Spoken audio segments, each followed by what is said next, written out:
আফগানিস্তানের মাটি কাঁপছে।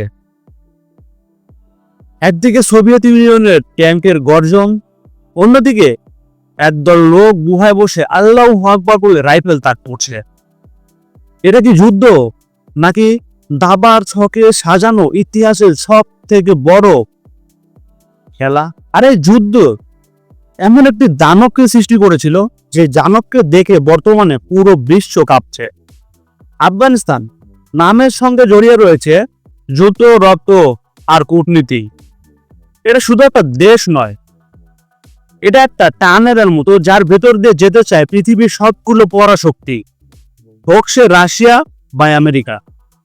আর একে বলা হয় সাম্রাজ্য পতনের কবরস্থান। বন্ধুরা, আজকে আমরা আলোচনা করতে যাচ্ছি আফগান যুদ্ধ নিয়ে। স্কিপ না করে ভিডিওটি সম্পূর্ণ দেখুন, তাহলে আপনি হয়তো বুঝতে পারবেন পৃথিবীর সবগুলো পরাশক্তি কেন বারবার আফগানিস্তানে আক্রমণ করেছিল। যুদ্ধ শুরু হয় 1979 সালে, যখন সোভিয়েত ইউনিয়ন আফগানিস্তানে আগ্রাসন চালায়। সোভিয়েত ইউনিয়নের উদ্দেশ্য ছিল আফগানিস্তানে কমিউনিজম প্রতিষ্ঠা করার, আর এর লক্ষ্য নিয়েই 1979 সালে তারা আফগানিস্তানে আগ্রাসন চালায়। কিন্তু আফগান মুজাহিদিনরা তীব্র প্রতিরোধ গড়ে তোলে। যুদ্ধ শুরু করে দেয় তারা রাশিয়ার বিরুদ্ধে। তারা ছিল সংখ্যায় কম, কিন্তু জাহান দিয়ে লড়তো, নিজের মাতৃভূমি রক্ষার জন্য নিজেদের রক্ত দিয়ে দিত।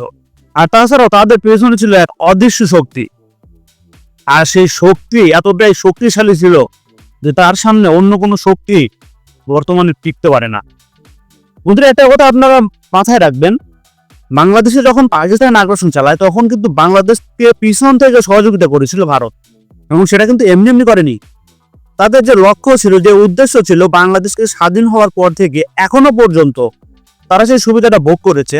আর এই জন্যই কিন্তু আফগান মুজাহিদিনদের পিছন থেকে সহযোগিতা করতেছিল আমেরিকা, যে কারণে তারা ছিল পরম শক্তিশালী। রাশিয়া যখন আফগানিস্তানে হামলা চালায় তখন তাদের শত্রু আমেরিকা হাত বাড়িয়ে দেয় আফগানদের দিকে। আমেরিকা তখন সোভিয়েতের বিরুদ্ধে লড়াইয়ে মুজাহিদিনদের সহায়তা দিতে শুরু করে, আর সিআইএ এর নাম দেয় অপারেশন সাইক্লোন। মুজাহিদিনদের দেওয়া হলো টাকা, অস্ত্র, এমনকি সিঙ্গার মিসাইল। পেছনে ছিল সৌদি আরব, পাকিস্তান, এমনকি চীন। উদ্দেশ্য সোভিয়েতদের আফগানে ফাঁসিয়ে রাখা এবং তাদেরকে ভিয়েতনাম বানিয়ে দেওয়া। ফলাফল এক দুর্বিষহ যুদ্ধ, যে যুদ্ধ স্থায়ী হয়েছিল প্রায় 10 বছর। লাখো মানুষ মারা গেল, লক্ষাধিক শরণার্থী পাকিস্তান এবং ইরানে পালিয়ে গেল। অবশেষে 1979 সালে সোভিয়েত ইউনিয়ন পিছু হতে বাধ্য হয়, এবং এই যুদ্ধের পরিণতি কি হয়? এই যুদ্ধের পরিণতিতে তালেবান এবং আল কায়দার উত্থান ঘটে। যুদ্ধ শেষ হলো, আফগানিস্তান শান্ত হলো না।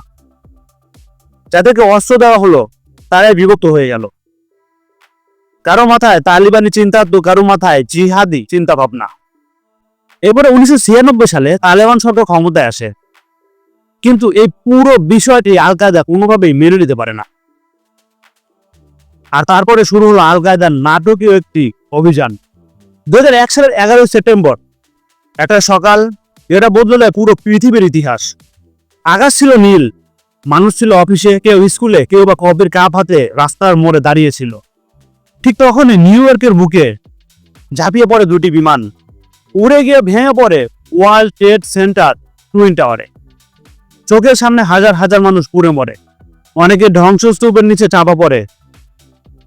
একটা যাত্রী কেঁপে ওঠে, তাদের প্রেসিডেন্ট তখন George W Bush. Who did this? এই প্রশ্নটার ধ্বনিত হয় হোয়াইট হাউস থেকে শুরু করে হিমালয়ের গুহা পর্যন্ত।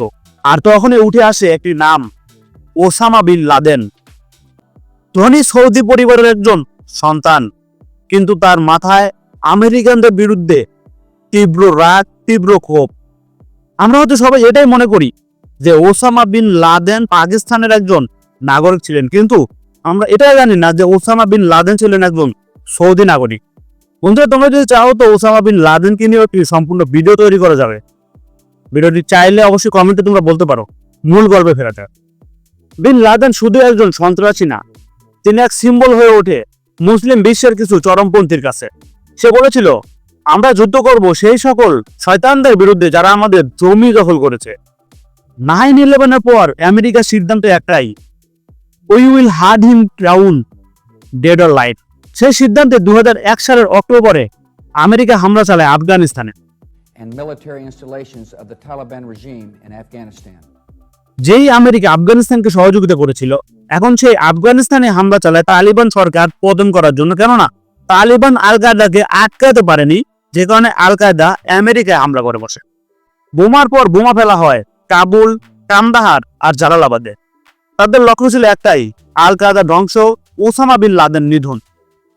কিন্তু এটা কি কেবল একটা সন্ত্রাসী নিধন ছিল? বন্ধুরা, এটা ছিল এমন একটা পরিকল্পনা, যে পরিকল্পনার মাধ্যমে আমেরিকা দীর্ঘদিন আফগানিস্তান দখল করে। 20 বছর তারা সেনা মজুত করে রাখে আফগানিস্তানে। প্রতিদিন ঝরে যেত হাজারো প্রাণ, বেসামরিক মানুষ। তালেবান হারিয়ে যায়নি, বরং তারা ছায়ার রূপে আবার ফিরে আসে। 2011 সালে পাকিস্তানের এমোটাবাদে নেভি সিলস অপারেশন করে লাদেনকে হত্যা করে।